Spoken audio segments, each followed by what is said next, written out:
প্রথম প্রশ্ন আমার প্রথম অগ্নিবাণ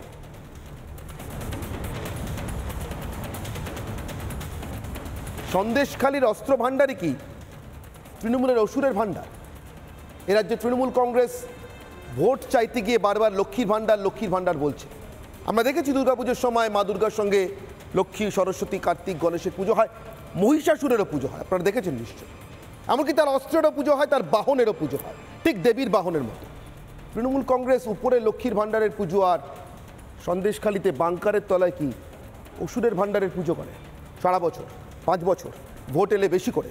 আমার সঙ্গে উপস্থিত যে অতিথিরা রয়েছেন তাদের সঙ্গে এক একে কথা বলবো, তাদের সঙ্গে নিয়ে বিতর্ক করব।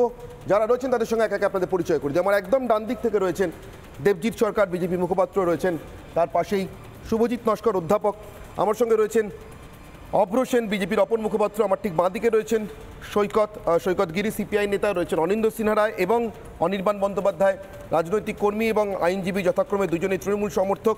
এবং আমার সঙ্গে কিছুক্ষণের মধ্যেই শঙ্কর ঘোষও যোগ দেবেন, বিজেপি বিধায়ক উত্তরবঙ্গ থেকে। আমি শঙ্করবাবু যোগ দিয়েছেন ইতিমধ্যে। আমি শঙ্করবাবু আপনার কাছে প্রথম আসি। আপনি একজন বিধায়ক, ল মেকার, এ রাজ্যে আইন তৈরি করেন। যে সভাতে আপনি আইন তৈরি করতে যান সেই সভাতেই এই হেন শাহজাহানকে মুখ্যমন্ত্রী খুল্লা সার্টিফিকেট দিয়েছিলেন, যে শাহজাহানের এক ঘনিষ্ঠের বাড়ি থেকে আজকে যা উদ্ধার হয়েছে তার জন্য এনএসজিকে আসতে হয়েছে এই রাজ্যে। শঙ্করবাবু, বিধায়ক হিসেবে, ল মেকার হিসেবে, যে বিধানসভা আপনি মুখ্যমন্ত্রীর সঙ্গে শেয়ার করেন, সেই বিধানসভার একজন অংশ হিসেবে, যে বিধানসভায় দাঁড়িয়ে রাজ্যের স্বরাষ্ট্রমন্ত্রী এবং মুখ্যমন্ত্রী এহেন শাহজাহানকে সার্টিফিকেট দিয়েছেন, সেই বিধানসভার একজন অংশ হিসেবে কেমন লাগছে শঙ্করবাবু আজকে?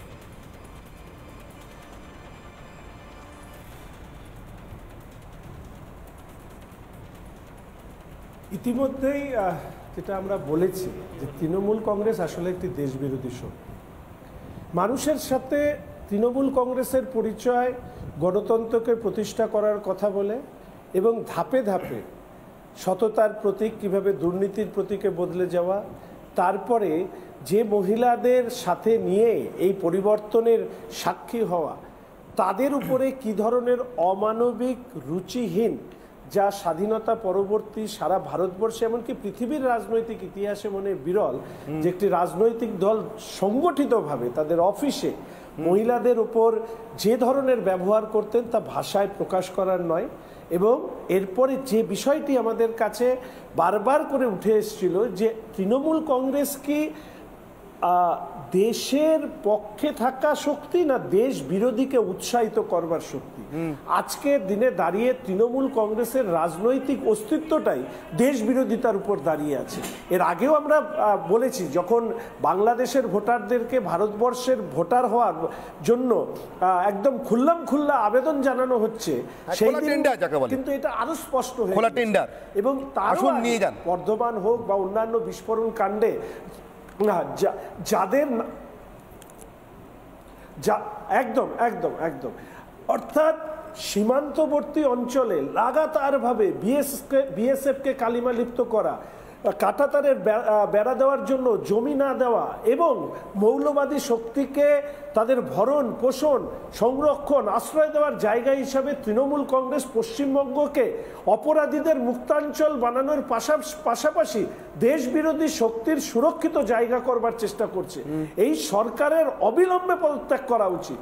একের পর এক এই ঘটনা করছে।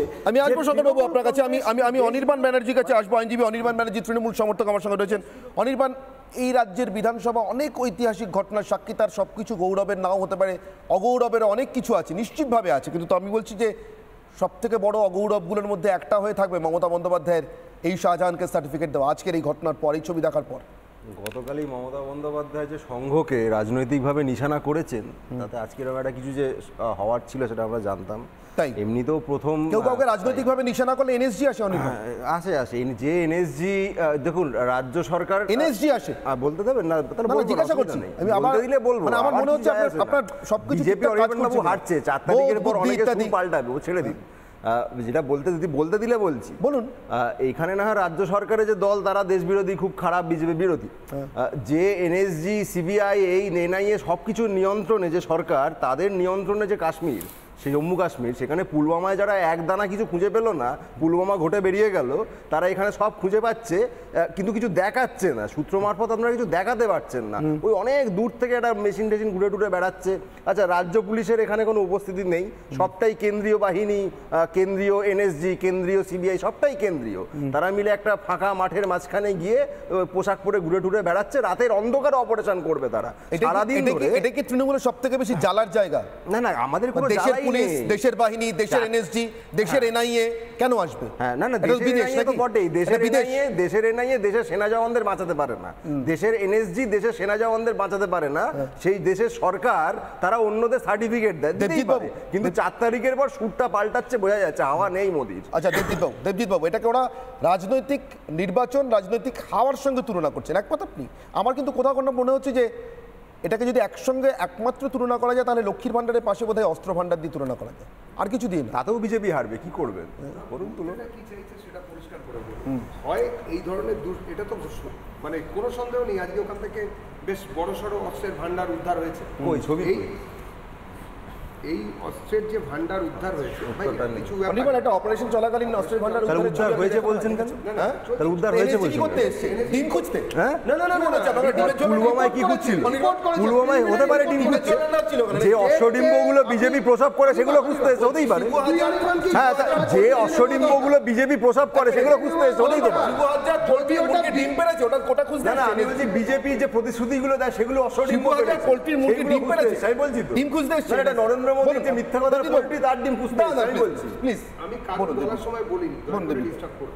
এক নম্বর কথা হচ্ছে যে অস্ত্রের ভান্ডার পাওয়া গেছে, সেটা যদি বিজেপির লোকেরাও রেখে থাকে, ধরে নিচ্ছি ওদের কথা অনুযায়ী, বিজেপির লোকেরা একটা দুটো অস্ত্র রেখেছিল, ডিম ফুটে অনেক অস্ত্র হয়েছে, এনএসজিকে আসতে হয়েছে, তো সেটাও তো তদন্ত করে দেখা দরকার।